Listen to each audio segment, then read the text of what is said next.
The sun was warm against my skin, the water in my private backyard pool shimmering under the golden light. It was a rare, perfect afternoon, a moment where I could just exist without judgment. Living with a disability, I had fought long and hard to carve out spaces where I felt safe, where I wasn't reduced to just the girl in the wheelchair. I had my favorite bikini on, my sunglasses perched atop my head, and a book in my lap, flipping through pages as I let the gentle sounds of rippling water and birds in the trees lull me into relaxation. That's when I heard the sharp, aggressive click of high heels against the stone pavement. I sighed, already knowing what was coming. Before I could even turn to face her, the shrill voice of Karen, the self-appointed queen of our HOA, shattered the peaceful silence. "What do you think you're doing?" she snapped, her tone laced with disgust. I turned, lowering my sunglasses just enough to see her standing at the gate, arms crossed over her chest like some kind of neighborhood dictator. Her face was twisted in a sneer, her perfectly coiffed blonde bob almost trembling with rage. I resisted the urge to roll my eyes. "I'm enjoying my afternoon, Karen. What does it look like?" I said flatly, hoping she'd just leave. But no, she was just getting started. Her eyes raked over me, and then, just as I expected, her expression darkened further. "That's inappropriate," she hissed, gesturing wildly at my swimsuit. "There are families in this neighborhood, children, and you're out here, like that, in a wheelchair? It's indecent." My stomach clenched. I had dealt with ableist comments before, but something about the way she said it, like my body was somehow offensive just because it wasn't normal, made my blood boil. I sat up straighter in my chair, planting my hands firmly on the armrests. "Excuse me," I said, voice dangerously calm. "What exactly is inappropriate here, Karen? The fact that I'm in a swimsuit? Or the fact that I exist in a way you don't approve of?" She scoffed, waving a manicured hand. "Don't play victim with me. We have standards in this community, and frankly, this is disturbing. People don't want to see." She stopped short, but I knew exactly what she meant. People don't want to see you. I felt my hands shake with anger, but I forced myself to keep my voice steady. "Well, Karen, lucky for you, this is my backyard, my property, and my pool. So I think I'll wear whatever I damn well please." Her face turned red, her mouth opening and closing like a fish gasping for air. "The HOA has rules," she spluttered. "There are guidelines, which don't apply to what I wear in my own yard." I cut in sharply. "Unless you've suddenly decided to rewrite the HOA charter to control people's wardrobes, I suggest you get off my property." But Karen wasn't one to back down. Her eyes flickered with something sinister, something smug. And then she did the one thing I never thought she'd have the audacity to do. She pulled out her phone, dialing a number with exaggerated fury. I felt my stomach drop as I heard her hiss into the receiver. "Yes, I need the police. There's a trespasser in our neighborhood." My heart pounded in my chest as I stared at Karen, phone pressed to her ear, her lips curled in smug satisfaction. I could hear the faint voice of the 911 dispatcher on the other end, their tone neutral but professional. Karen's expression twisted into one of pure victimhood, her voice trembling with exaggerated fear as she spoke. "Yes, hello? I need officers immediately. There's a trespasser at my neighbor's house. Yes, I'm very concerned for my safety and for the safety of the community." I blinked in shock, my fingers tightening around the arms of my wheelchair. Was this woman serious? She wasn't just harassing me. She was weaponizing the police against me. And for what? Sitting by my pool in a bikini while disabled? My mind raced, instinct kicking in. I reached for my phone, knowing damn well that I needed to record every second of this insanity. As I hit the record button, Karen glanced at me and smirked. Oh, she knew exactly what she was doing. She wanted to create a scene. She wanted the police to show up and put me in my place. The realization made my stomach churn, but I refused to let her see my fear. Instead, I spoke loudly enough to be picked up on her call. "Karen, are you seriously calling 911 on me in my own backyard? What exactly do you think I've done?" She turned away slightly, as if trying to block my voice from reaching the dispatcher. "Yes," she continued, ignoring me completely. She's refusing to leave. I don't know how she got in, but she's being hostile and aggressive. I'm literally sitting in a pool chair. I interrupted, my voice dripping with disbelief. You know I live here, Karen. This is harassment, and I have it all on video. That made her hesitate for half a second, her eyes flickering to my phone. Then, like a true entitled narcissist, she doubled down. She's recording me without my permission, she shrieked into the phone. She's being threatening. I feel unsafe. I nearly laughed out loud at the sheer audacity of it. She felt unsafe? I was the one being ambushed on my own property, being framed as some kind of criminal just because my existence didn't fit into her perfect little neighborhood fantasy. I wheeled myself slightly closer, careful to keep my distance but making damn sure my camera caught every moment. You hear that, folks? I said, directing my words to my future audience. Karen here is calling the police because she doesn't like that a disabled woman exists in a bikini. Apparently, that's a crime now. Karen's face turned beet red. You need to stop recording me. Not a chance, I shot back. I'm going to need all the evidence I can get when the cops show up and try to treat me like the criminal. Her eyes gleamed with victory. Oh, they will, she sneered. We have rules in this neighborhood. My stomach twisted at her words. I had seen enough viral horror stories to know how these situations played out. Cops showing up, seeing a white woman in distress, and immediately siding with her. And me? I was just the problem she had called about. The intruder. The threat. I took a deep breath, forcing myself to stay calm. I needed a strategy. You know what, Karen? I said, voice icy. I think I'll go ahead and call the cops too. Let's see how they react when they realize you filed a false police report. That made her eyes widen ever so slightly. Oh, go ahead, she taunted, though I could hear the flicker of doubt beneath her bravado. I'm sure they'll be very interested to hear your side of the story. I didn't waste time. I dialed 911 myself. The dispatcher answered almost immediately. 911, what's your emergency? Hi, I said, keeping my voice even. I'd like to report a false police call and harassment by my HOA representative. Karen's face twisted in rage. You liar. I ignored her, speaking calmly into the phone. I am at my own property, in my own backyard, and I am being harassed by an HOA board member who is falsely reporting me as a trespasser because she doesn't like that I'm disabled and in a swimsuit. I have the entire incident on video, and I'll be happy to show it to the officers when they arrive. The dispatcher on the other end hesitated, as if trying to process what I just said. Ma'am, are you saying someone has called 911 under false pretenses? Yes, I confirmed, my tone sharp, and I'd like to request a supervisor on site because I have serious concerns about biased treatment. Karen let out a gasp of outrage, looking like she was about to explode. How dare you? No, Karen.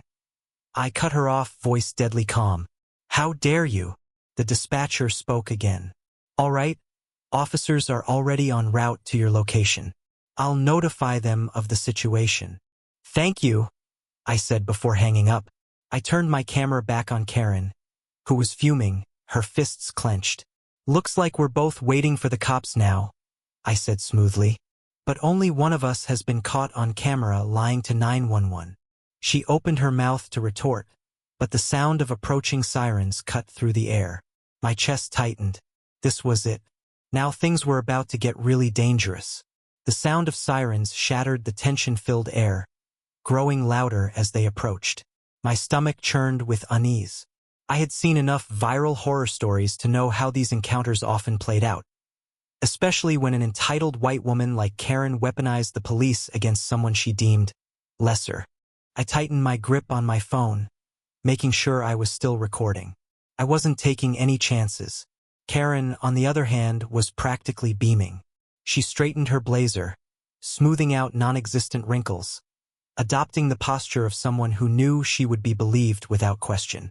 As the police SUV rolled to a stop just outside my gate, she turned to me with a sickeningly smug smile. Looks like you're about to learn how we do things around here, she sneered. Neighborhood standards matter. The officers stepped out, Two men in navy blue uniforms, their badges glinting in the sunlight. One was tall, broad-shouldered, with a sharp jawline and mirrored sunglasses that hid his eyes. The other was stockier, his expression unreadable. Their hands rested casually on their belts, just inches away from their holsters. The sight sent a shiver down my spine. This was real. This was happening. I took a deep breath, steadying myself. I wasn't going to let Karen control the narrative. Before I could speak, Karen rushed forward, her entire demeanor shifting. Suddenly, she was the victim. Her voice trembling, her hands fluttering dramatically as she pointed at me. "Officers, thank goodness you're here," she exclaimed, making sure her voice carried. "I don't know who she is or how she got in, but she's been threatening me and refusing to leave." I nearly choked on my own breath. "Are you kidding me, Karen?" I snapped. "You know damn well I live here." The taller officer turned to me, frowning slightly. "Ma'am, we'll handle this," he said in a clipped tone, immediately dismissing my protest. Karen clutched her chest as if she had just survived a horrific ordeal. "She's been filming me without my consent," she whined, her voice trembling with manufactured fear. "I told her so many times to leave, but she just keeps escalating. I feel unsafe." The stockier officer looked at me, his gaze appraising. "Ma'am, what's your name?" he asked, his voice calm but firm. I didn't like the way he was looking at me, like I was already guilty of something. I swallowed my frustration and forced my voice to remain even. "My name is your name, and I live here," I said, gesturing to my house. "I have proof." Karen cut me off with a scoff. "Oh, please," she snapped. "Anyone can say they live somewhere." The taller officer turned back to me. "Ma'am, do you have identification proving this is your residence?" I inhaled sharply. There it was. The immediate assumption that I was the one who needed to prove myself. Not Karen. Not the person who falsely called 911. Just me.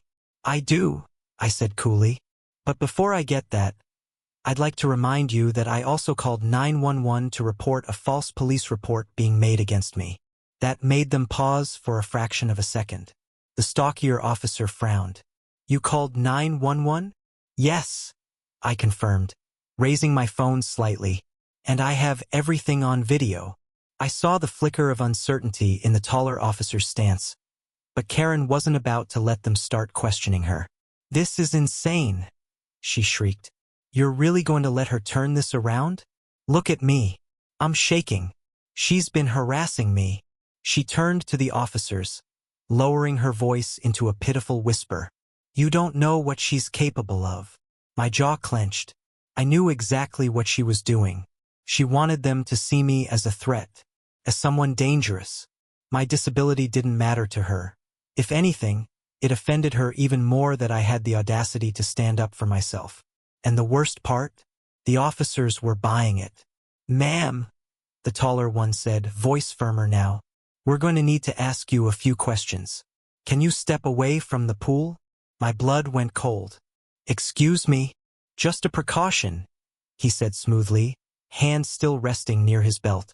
I glanced at Karen, who was gloating. She knew exactly what was happening. I was being targeted, profiled. I exhaled, forcing myself to stay calm. "I'll answer any questions you have," I said, "but I'm not going anywhere until you acknowledge that she made a false report against me." Karen let out an exaggerated gasp. "How dare you?" The stockier officer held up a hand, silencing her. "Ma'am, if she lives here, do you have proof that she doesn't?" he asked, his tone slightly more cautious now. Karen hesitated. "Well, no, but..." "So you called 911 with zero actual evidence of wrongdoing?" I cut in. "That's a crime, officers. False reporting. Harassment. I suggest you start treating her like the suspect instead of me." The officers exchanged glances. I could see the gears turning in their heads. Was I really the problem here? Or had they just walked into a mess of Karen's making? I wasn't about to let them weasel out of accountability. I turned my phone screen toward them, pressing play on the video. Karen's voice rang out clearly. "Yes, I need the police." There's a trespasser in our neighborhood. I let it play for a few more seconds, then paused. So, I said coolly, do I still need to step away from my pool? The tension in the air was thick. Karen's confidence was cracking, her eyes darting between me and the officers. She's twisting things, she stammered. You can't just, ma'am. The stockier officer interrupted, his tone sharper now. You told dispatch there was a trespasser. But you knew she lived here. Karen's mouth opened and closed. Well, this is a private community and we have rules.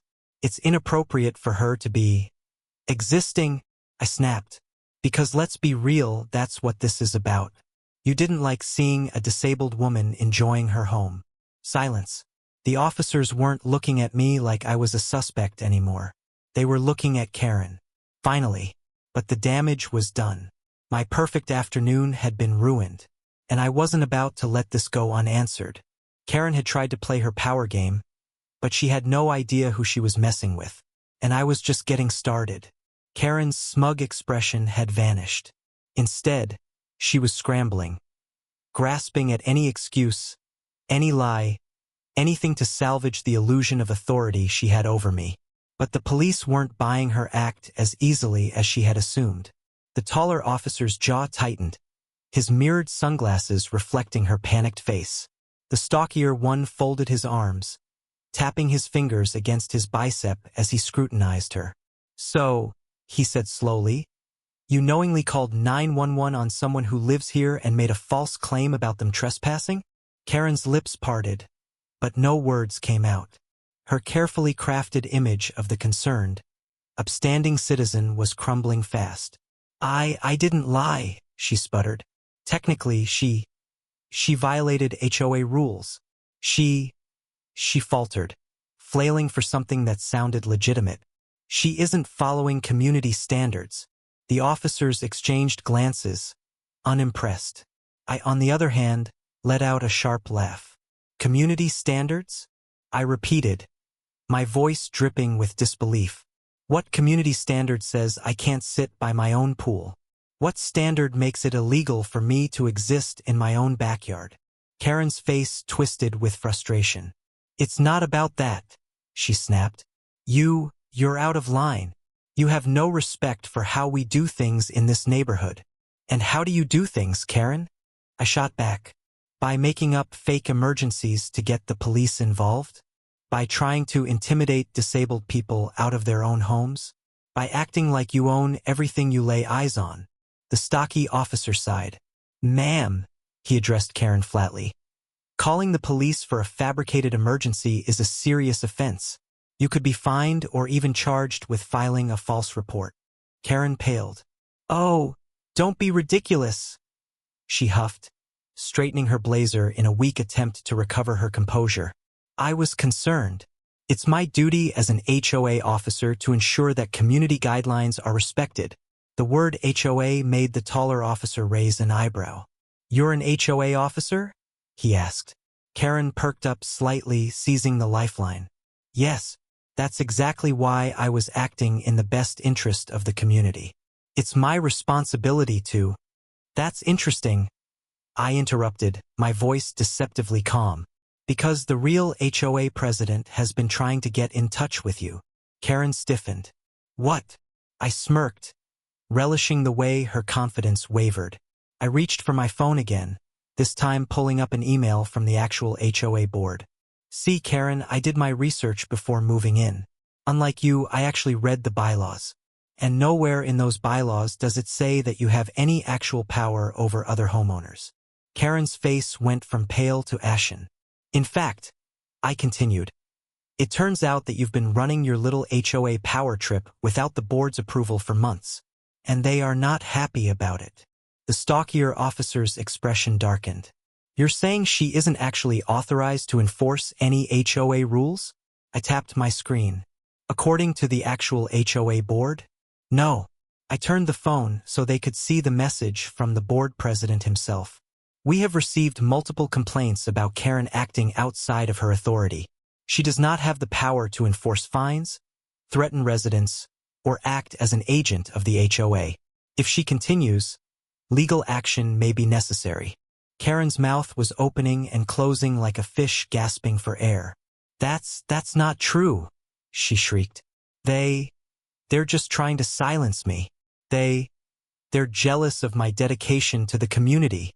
The taller officer removed his sunglasses, revealing sharp blue eyes that bored into Karen like a laser. "Ma'am," he said flatly, "we're going to need you to step away while we sort this out." Karen lost it. "You can't do this," she howled, her voice rising to a hysterical pitch. "This is my neighborhood. I've sacrificed for this community. I have rights." "So do I said coolly. She turned her glare on me, her face a deep shade of red. "You think you've won?" she spat. "This isn't over." "Oh, I know it's not," I said, my tone dripping with satisfaction, "because I'm taking this to the actual HOA board. And trust me, Karen, you're about to have a very bad time." The officers exchanged looks before nodding. "We'll be contacting the HOA board to verify everything," the stockier officer said. "In the meantime, ma'am," he directed at Karen, "I'd advise you to stop harassing your neighbors before you really get yourself into trouble." Karen opened her mouth to argue, but then she saw the way they were looking at her, the way they had stopped taking her seriously. The realization hit her like a truck. Her power, or what she thought was power, was slipping through her fingers like sand. I watched her face cycle through emotions. Rage, panic, desperation. But there was nothing she could do. For once, Karen wasn't the one in control. But I wasn't finished with her yet. Because if she thought this was bad, she had no idea what was coming next. Karen was already floundering. Her once unwavering confidence shattered into jagged pieces. But this wasn't the end for her, oh no. This was only the beginning of the reckoning she had brought upon herself. The police had already made it clear that her false 911 call could have serious consequences. But now that the truth about her lack of actual HOA authority had been exposed, it was time to take things a step further. I wasn't just going to let this slide. I wanted to see Karen held accountable. And as it turned out, I wasn't the only one. It started the very next morning when I sent an email to the Real HOA board, detailing everything that had transpired. I included the police report number, the audio from my security system capturing Karen's meltdown, and several screenshots of her harassing messages in the neighborhood's online forum. I made it clear that Karen had not only overstepped her non-existent authority, but she had actively created a hostile living environment for residents, including, but not limited to, discriminating against me for being disabled. Within an hour, the board responded. "Thank you for bringing this to our attention. We were already investigating multiple complaints about Karen's behavior, but this new information is deeply troubling. Please attend the emergency HOA meeting this evening. Your testimony will be crucial in addressing this situation." I grinned. Oh, this was going to be good. When I arrived at the meeting that evening, the tension in the room was palpable. The HOA board members sat at the long conference table in the clubhouse, their expressions grave. Several residents had also gathered, no doubt curious about what was about to unfold. And there, sitting off to the side with a scowl on her face and her arms crossed, was none other than Karen. The moment I walked in, she glared daggers at me. "Oh, look who decided to show up," she sneered. "Come to spread more lies?" I didn't even dignify that with a response. Instead, I took my seat and waited. The meeting was called to order, and the board president, an older gentleman named Robert, wasted no time getting to the point. "We are here today to address a very serious matter," he said, looking directly at Karen. "Multiple complaints have been filed against you, and after reviewing the evidence, we have some major concerns." Karen scoffed. "Concerns? About me? That's ridiculous. I've done nothing wrong." One of the board members, a woman in her 50s with short gray hair, raised an eyebrow. "Oh, really? Because according to this police report, you falsely reported one of our residents for trespassing on their own property." Karen's face twitched. "That was a misunderstanding, was it?" Robert interjected, lacing his fingers together.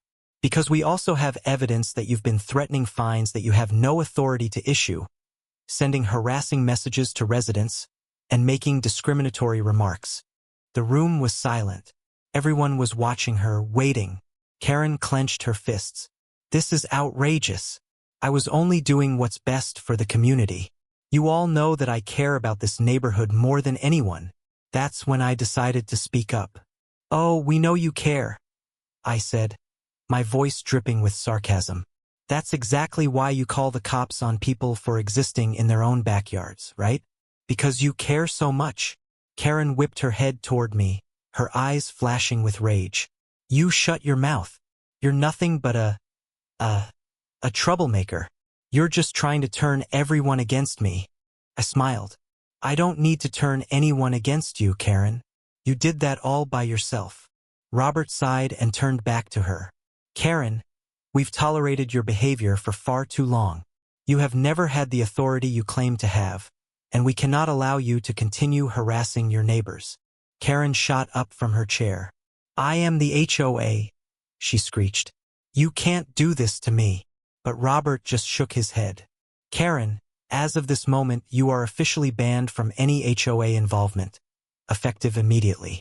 Furthermore, due to the severity of your actions, we will be consulting legal counsel regarding possible lawsuits and damages. Karen went completely still. What? You heard me, Robert said firmly. You are no longer allowed to speak on behalf of this HOA in any capacity. If you attempt to enforce any rules, collect any fines, or continue harassing residents, we will take legal action. The room was dead silent. Then Karen exploded. You traitors, she screamed. You're all against me. I built this community. I dedicated my life to it. Robert remained unmoved. Karen, leave. I won't, she shrieked. You can't do this. You can't. Karen, if you do not leave, we will have to call security. One of the board members said tiredly. Karen's mouth opened and closed.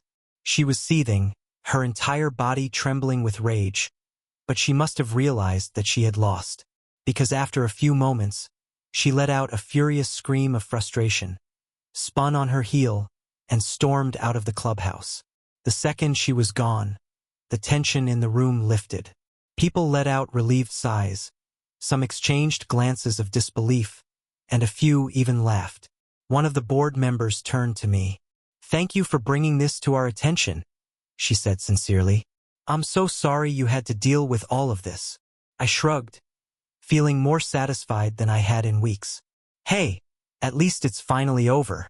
But as I walked out of that meeting, something told me that for Karen, it was only the beginning of her downfall. And with that, the ableist HOA Karen saga comes to an end. This story had everything: entitlement, power trips, police involvement, and the ultimate karma for a bully who thought she could get away with abusing her fake authority. If you ever run into an HOA Karen like this, remember, stand your ground, document everything, and watch them crumble under the weight of their own arrogance.